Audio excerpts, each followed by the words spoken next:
covering meetings and who was elected and who did what was not nearly as important than the trends, the issues, the personalities, the examples of what it's like to live a faithful Christian life. I'm Mitch. And I'm Missy. We're co-workers. He's the boss, and we're married. And she's the boss. Together, we host Good Faith Weekly, a podcast on faith and culture. What could possibly go wrong? Tune in and find out. Missy. Welcome to Good Faith Weekly. On this episode, Missy and I are going to catch up, and she's got a very special Christmas story she wants to share with you in the introduction. And then later on the pod, Missy and I sat down with one of our colleagues, Johnny Pierce, who's retiring this year.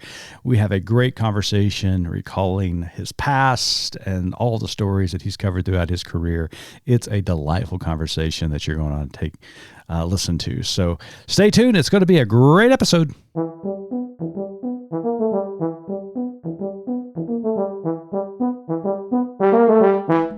Hello there, Missy. Hey, how are you? I'm doing very well. Before we begin, we are 1 week away, and so I want to say Merry Christmas. Thanks. We're actually inside a week We now. are inside. It's hard to believe, isn't it? It just seems like it's flown by. I know, and I feel like we need to address a little bit of our tardiness with this Yes, we do. episode. Because the emails have been pouring in, right? Actually, yes.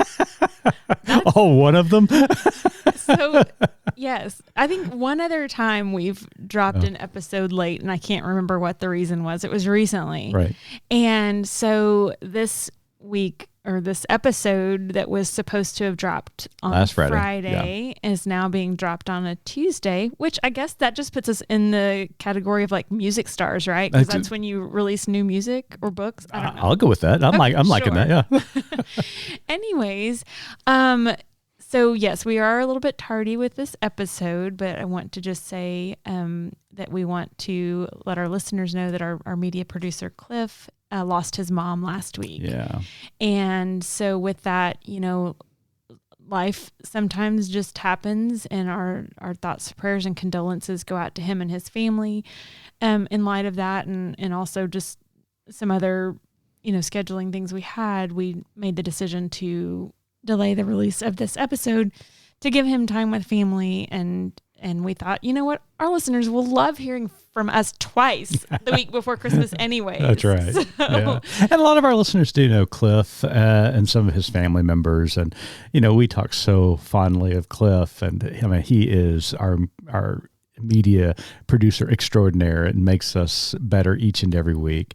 But more than anything, Cliff is one of the most genuine, thoughtful, kind, generous people that I have ever met. And I know that you would echo those words. And I know his family, and they're just wonderful, wonderful people.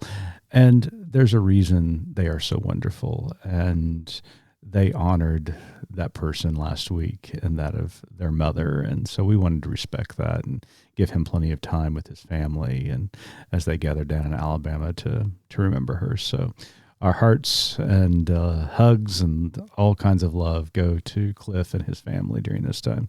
Absolutely. So as we were preparing to record this opening, and you and I have also, as we've talked about the last couple of weeks, been a little bit in flux. Yes, we have. Because we have moved one child to Boston to start his I just want to say one big thing. boy job.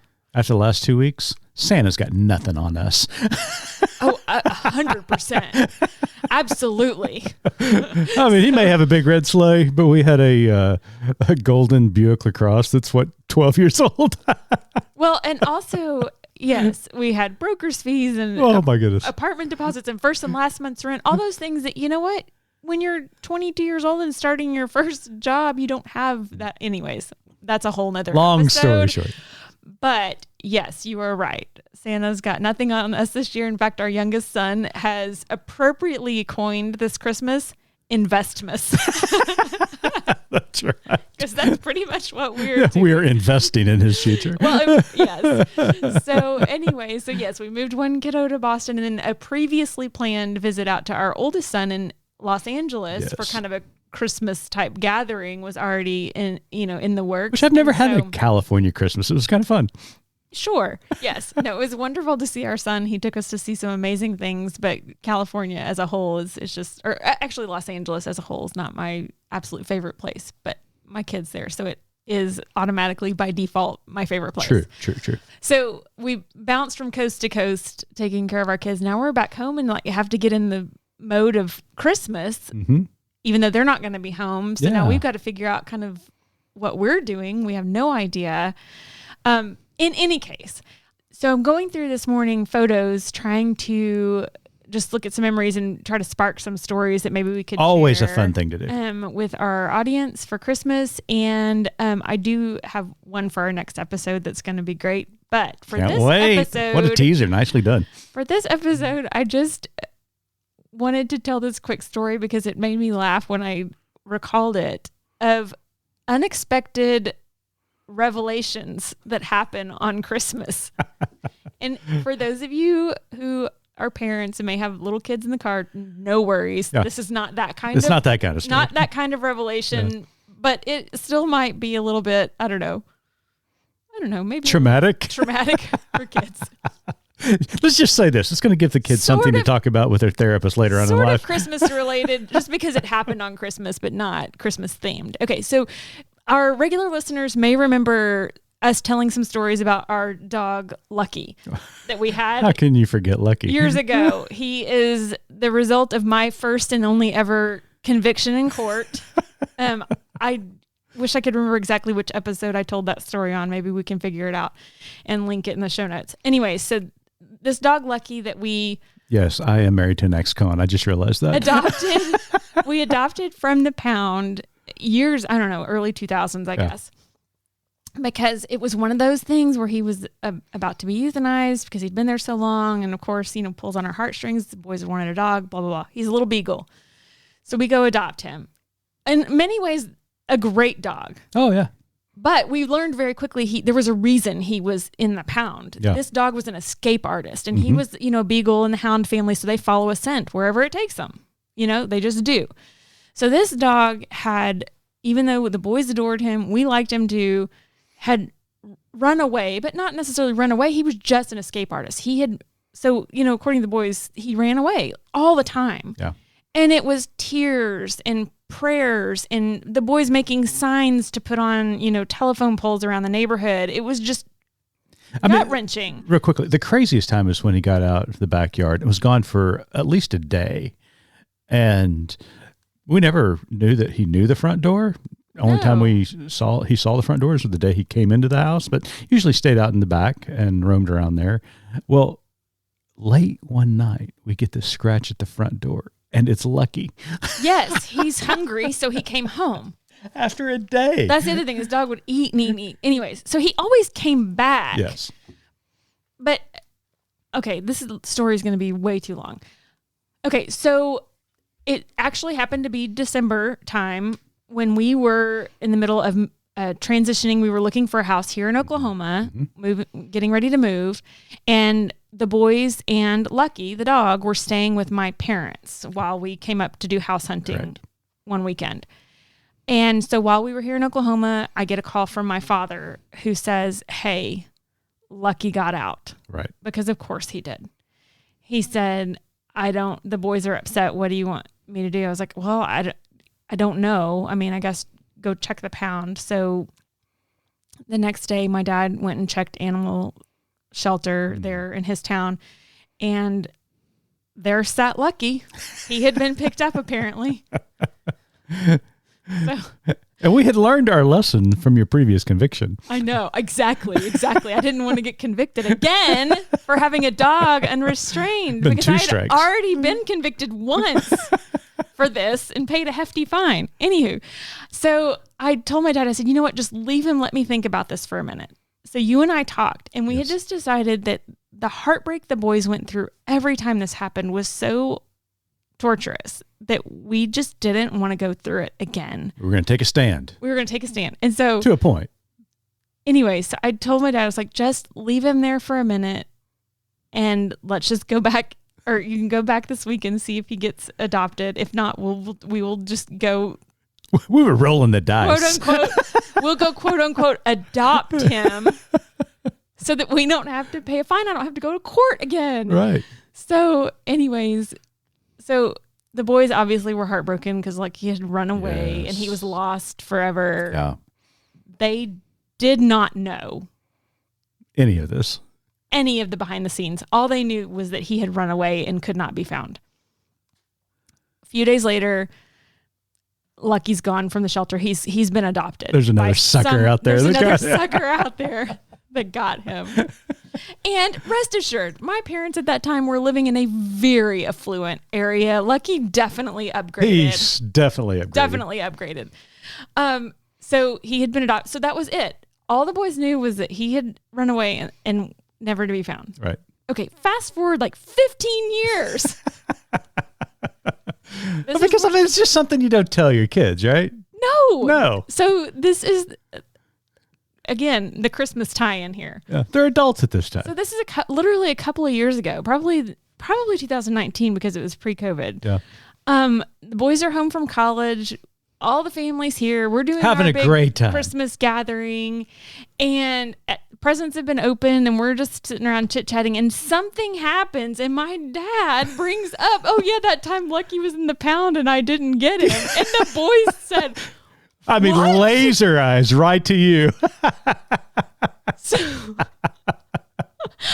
our boys learned on Christmas that their beloved dog had not truly been lost, but had been left. Well, he had been pound. lost, but then he was found. It was biblical.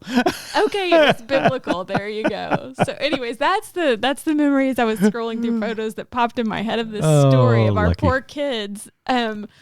Yes, learning the true fate of their dog on Christmas as college kids, kind of the modern day equivalent of your dog went to live on a farm, right? Yeah, that's right. Except- but in this case, he went from kibble and bits to filet mignon. Yes, he likely went to live in a mansion.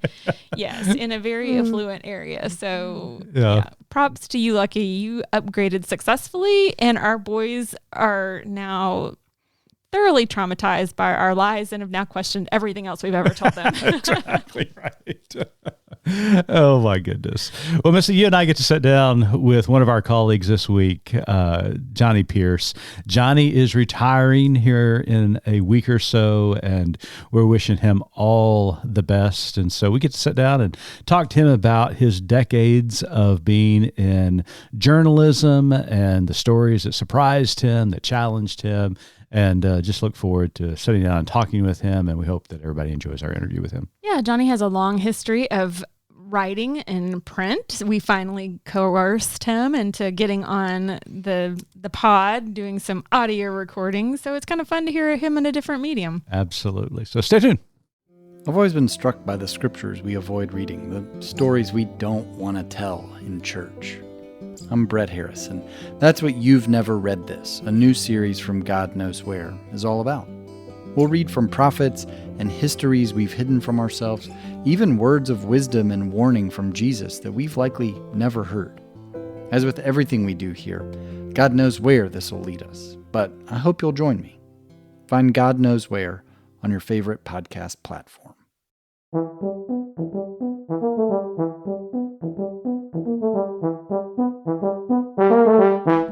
Welcome back to Good Faith Weekly. On this episode, we've always got special guests, but this is an extra special guest with us this week. Johnny Pierce is the executive editor and publisher at Good Faith Media. He has been the editor of Nurturing Faith Journal since February 2000. Previously, he was the managing editor of the Christian Index. Johnny announced his retirement earlier this year, which takes effect at the end of this month. Johnny, welcome to Good Faith Weekly, and congrats on the retirement. After 2 decades of writing and publishing, you have impacted people's lives and the Baptist faith in tremendous ways. Well done, sir.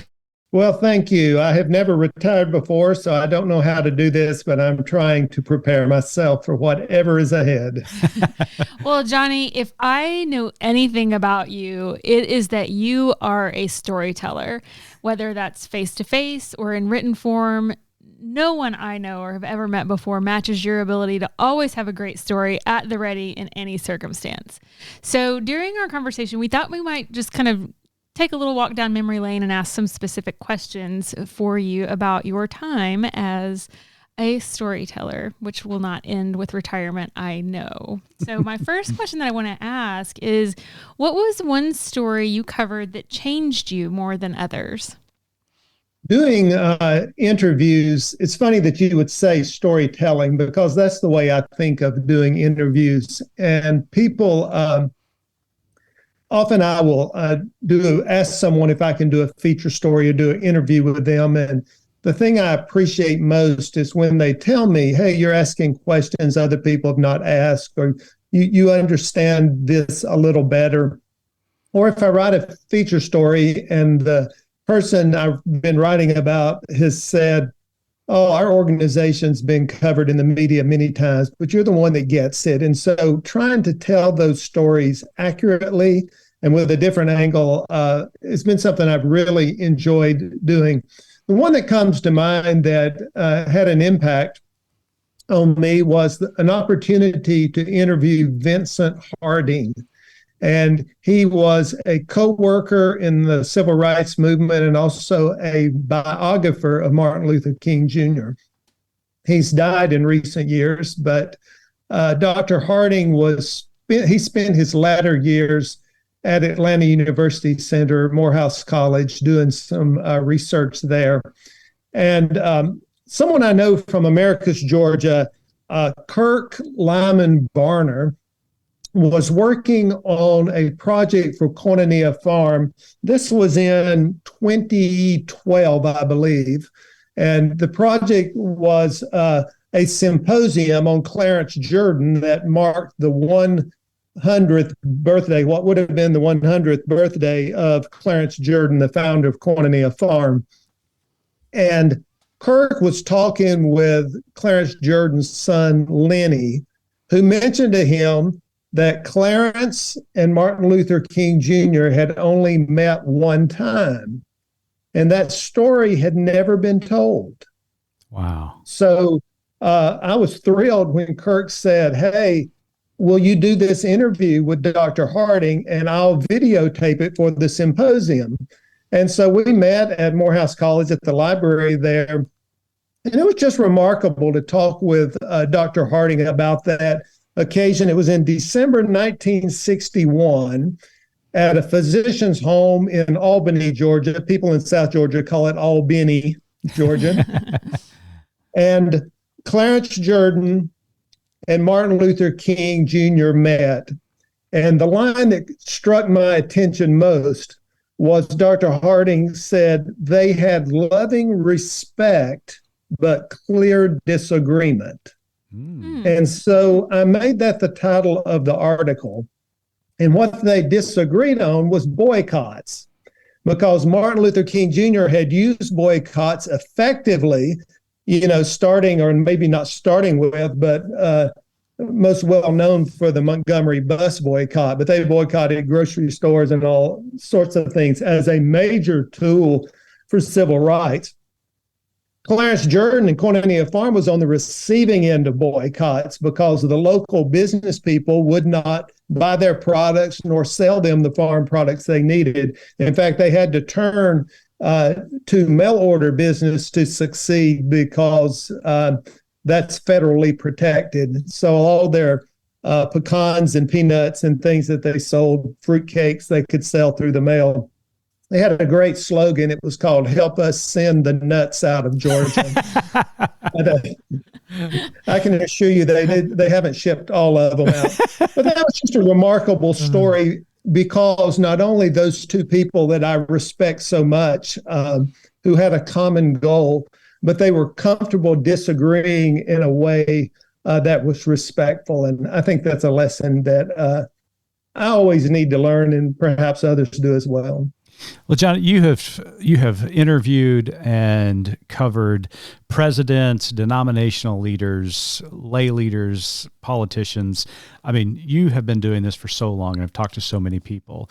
And the one question I have for you is there a particular interview that got away that you wish you would have pursued or would have been able to sit down with and talk to and interview and write a story about them? Or is there a particular topic that you wish you would have covered more? Well, I always wanted to interview John Grisham after he spoke at the New Baptist Covenant gathering, because I could tell he was one of us, and I got close. And he ended up sending the message that he was becoming a hermit and didn't agree to do it. And that was the one thing that I think I really wanted. The other thing that I kind of lost was I did an interview back to Cornelia Farm with Millard Fuller and recorded it, and we walked around and went out to the writing shed where Clarence Jordan had written and all this. Shortly after that, my father had died, and I'd gone back for a funeral, and I accidentally threw a book or something in the recorder that caused the tape to record. I could hear the morning show I was watching on TV on there instead of the interview. So I had to reconstruct that story rather than it be as much verbatim. So that's one thing. Okay, great. What about a topic? Is there a topic you wish you'd covered more? I don't know. I can't think of anything that. Come on. You wish you would have given a little bit more attention to the Southern Baptist Convention turmoil, right? I was going to say absolutely not. And that's an interesting thing that you bring that up, because I went to work, came out of my campus ministry career into journalism by working at a state Baptist newspaper, where almost all of our content had to do with Southern Baptist life. And then when I moved to Baptist Today in 2000, there was still some of that going on.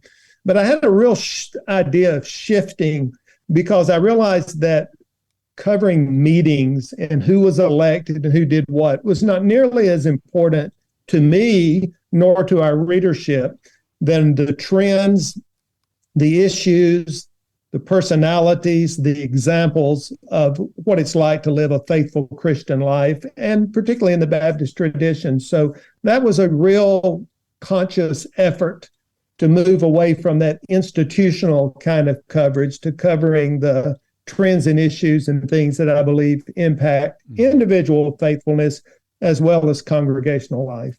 So, Johnny, sort of along those lines, what story or topic over the years did you get the most pushback on? And as someone who monitors our company email addresses, I could also contribute to that conversation. I would welcome you suggesting what those might be. You can't be in this work without having a pretty thick skin. And so I don't get my feelings hurt when someone disagrees with me. If I hear from someone that's sent something anonymously, I ignore that. Or if they send something, I guess one of the things that's always been frustrating is when people read something into your piece that you didn't say. Right. And I'm like, just read it. just read it. I sometimes joke, and I'm only partially joking, that whenever we lose a subscriber, I blame it on one of my colleagues for writing something. But when Bruce Gorley did his series for us on the Civil War at 150 years, Bruce did he let the people of the time speak. It was in their own words. So Bruce wasn't giving his opinion of this. He was saying, on this day, this 150 years ago, here's what the pastor of so-and-so Baptist church said in some Baptist association. And I started getting notes from folks about, this is divisive, or why do you have to bring this back up? And I jokingly said to Bruce late in the series, you better turn this thing around, because if the South loses, we're going to lose subscribers. And I thought I was joking, but near the end of the series, I got a long letter from someone, unsurprisingly, from Charleston, South Carolina, telling me that he was dropping his subscription because we blamed the Civil War on slavery. Oh my goodness. Wow. Wow. That's amazing.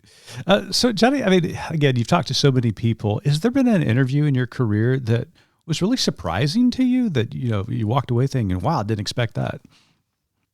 Yes. I started getting nice notes from a woman in Alabama named Ruby Wilkins. She was pastor of a very rural church. And she would send me these notes engaging whatever topics we were discussing. And so I asked to come see her. And it was just magical. I drove over from Georgia in just over the line to Wadley, Alabama. And I drove up in this little white church with a cemetery out there, and the windows were open and the front door was open. It was a beautiful spring day. And as I walked up the steps, I could hear her playing the piano, the only person in there. And I walked in, I startled her. She's a little woman. And we sat on the front pew and she talked about her calling, about how she had raised these children, then took care of her husband who had Alzheimer's, and showed me out the window where his grave was. And she talked about how she was called to ministry, but didn't know how to respond to that call and felt a lot of opposition. But she eventually became pastor, and I believe she was the first Southern Baptist pastor in Alabama. But my favorite line was something she said about, I'm a woman. God called me to ministry, but I'm a woman, but God knew that when I was called. So it was like, I love that. She was just a remarkable woman. So I had no idea what to expect, but I remember driving away just thinking, wow, how is this happening with this person in this place? And there were the wonderful little things she said. Now, don't put this in the story. But some of the pastors in the Baptist Association who voted against me and criticized me, they'll call me sometimes to ask me about a verse in the Bible they don't understand. So it's all those kinds of little, don't put this in the story, but it's funny stuff. So a remarkable woman and a surprisingly good day. That's amazing. So over the years, Johnny, what has brought you the most joy? It all has to do with relationships, I would say, the most joy of being able to get to know people who are simply remarkable. I'm amazed when you look at our readership and people we have the opportunities to work with and serve with and on boards. I mean, just gifted people who value this work. And I grew up in a very blue-collar, nurturing kind of community, but I wasn't exposed to the diversity of people that I've had the chance to get to know with just remarkable gifts. And I'm humbled sometimes when I look at these people and I see what they've accomplished in their lives and think that somehow they're drawing strength in their faith life from what we do. So that's really been the best part. Wow.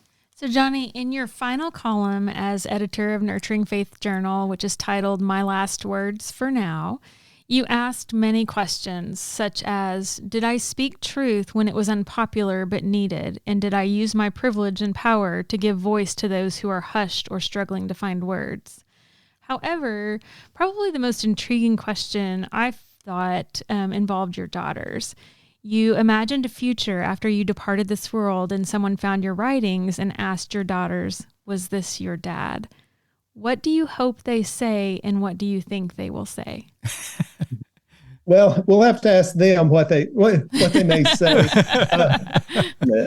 I certainly can't speak for them, but I said that because I recognize we all have blinders. Right. And I look back on my life and I thought, man, I wish I'd noticed earlier on this particular situation where I could have been more inclusive. And so realizing that we all have these blinders from times in our life when we weren't quite as aware of what we needed to be. So I'm hoping that in my writings that whatever time this is down the road, that my daughters might look at that and, if not being proud, at least not be embarrassed by the fact of where I stood when it comes to those issues of truth and justice and equality, that I was on the right side.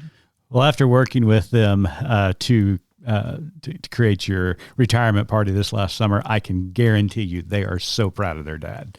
They just think the world of you. So, well, I'm proud of them.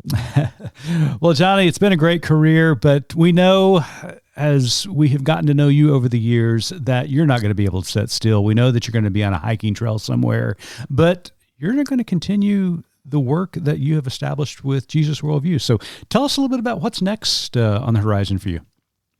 Yeah, I'm trying to make very few commitments that take place after January 1. So when someone reaches out to me, hey, will you help me with editing a book or help me do this? I always say, yeah, or get back to me in January. Let me see how things are. I've been working in some capacity since I was a teenager. I've never been in a job that allowed for a sabbatical or taking more than a week or maybe a week and a half of most vacations. I don't know what that's going to be like. So I'm trying to protect some of that. I do look forward to doing more hiking. I want to be a volunteer in several different areas. I'd like to take a class of something I feel like I missed out on. There's a college next door to where we live, and I'd love to take an astronomy class, for example, or something I didn't take in college. So those are things down the line. But being able to continue the Jesus Worldview initiative is something I look forward to doing. And I'm grateful that Good Faith Media is allowing me to do this. The Jesus Worldview initiative was not planned. It emerged organically out of writings and retreats and all that we have done. And there's still interest in that from people. What I think I have done pretty well over the last few years with this is to articulate the Jesus Worldview. But I think there's a need to further apply that to congregational life. So one of the things I hope to do in this part-time role with the second iteration of this is to find more ways of providing resources to get this into congregational life where it can really make a difference. So I'm grateful that Belmont University, through the Reverend Charlie Kerb Center for Faith Leadership, led by my longtime friend John Roebuck, has invited me to place the Jesus Worldview Initiative within that group. And they're providing not the financial support for this, but very, very important infrastructure, including handling gifts and handling finances overall, and helping me do some workshops and things like that. So I'm looking forward to being able to carry on this ministry and mission in whatever ways it might take place. Excellent. We can't wait to hear more about it. And we've just love learning more about the Jesus Worldview. It's just an incredible concept that you came up with, and we're glad to be a part of it. So looking forward to the future. Well, Johnny, you are a dear friend, a dear colleague. Thank you so much for all that you have done to help create Good Faith Media. Missy and I just adore you. Can't wait to hear what's next on the horizon for you. But before we let you go, we've got one last question for you. So, Johnny, as you are well aware and helped come up with, our tagline at Good Faith Media is "There's more to tell." So in light of your work over all of these years, our conversation today and what lies before you, what is your more to tell?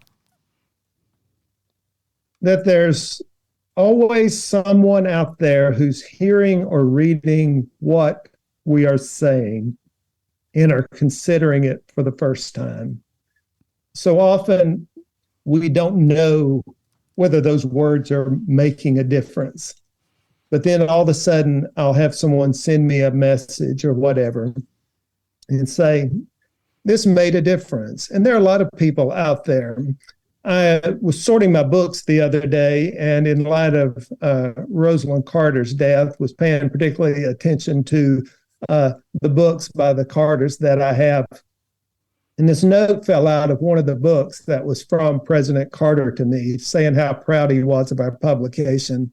And he used the line, "It is a top priority on our reading list." And then he signed it, "In Christ, Jimmy Carter." And I thought, yeah, in Christ. Some people use that in ways that I think, no, but he uses in a way that I go, yes. So to think that not only people of that notoriety value what we do, but there are other people out there all over the place who may read something we write or may hear something we say, and it makes a really significant difference in their life. So I think it's important to be faithful to that testimony and not give up, not be discouraged by what we see around us. Final words from Johnny Pierce, and they are very wise. Johnny, thank you so much for being a guest this week on Good Faith Weekly. Missy and I wish you the very best and happy retirement, my friend. Well, thank you, and the same to you, and I look forward down the road. I want to give Craig Nash, a new editor, a lot of space, but I look forward to opportunities to collaborate in the future.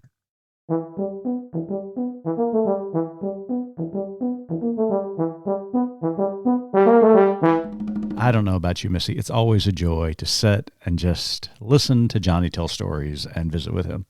Absolutely. I'm just so grateful for him and others, like him, who during a time when it was very difficult to do so, made decisions based upon their convictions and what, was, I would say, was right side of history to continue to write and to communicate in such a way that advocated for freedom and inclusion and those values that we hold important. Yeah, and as a young journalist, we often forget that he had to make those decisions in the height of the turmoil within the Southern Baptist Convention, and he paid a price for it. And so we are thankful to him and to so many others who took that stand and continue to do so even today. They have inspired us to do what we do.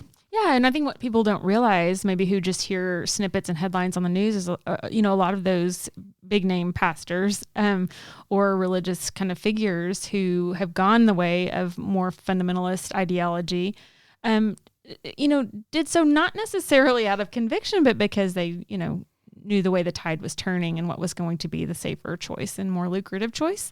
Mm-hmm. And so I just really appreciate Johnny and others who kind of made the right decision. I really appreciate the fact that you waded through that, not mentioning anybody's names like Al Mohler or anybody like that. So well done. Good job. I wasn't going to call anybody out by name, but I'll let you do that. Oh, I'm sorry. I didn't mean to.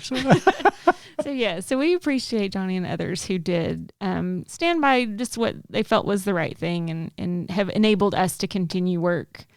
Absolutely. And if you want to continue to support Good Faith Media, as well as honor Johnny Pierce and all that he has done through his career, there's an opportunity for you to do so. We have the Johnny Pierce Endowment Fund, and we would want to encourage you to give a gift in honor of Johnny or an estate gift in the honor of Johnny. We would love to make certain that his hard work and convictions continue to play out in the life of Good Faith Media and Nurturing Faith Journal. It's a great opportunity for you to honor him and make certain that that work continues. So take a look at it. It's at goodfaithmedia.org. Absolutely. And be sure to listen again this Friday. Yes. Double episode for us. We have a really special little snippet, as I mentioned earlier in the episode, going through Christmas memories, trying to find some things to talk about. And I have something really special to share with our audience, the Friday going into Christmas. So yeah, absolutely. Be sure and take a listen. So we hope that you're not too busy this week. Enjoy the holiday, but I know you got last minute shopping to do, last minute services to prepare for and get ready for. So we hope that you have a relaxing week leading up to Christmas, and we will be back this Friday. Absolutely.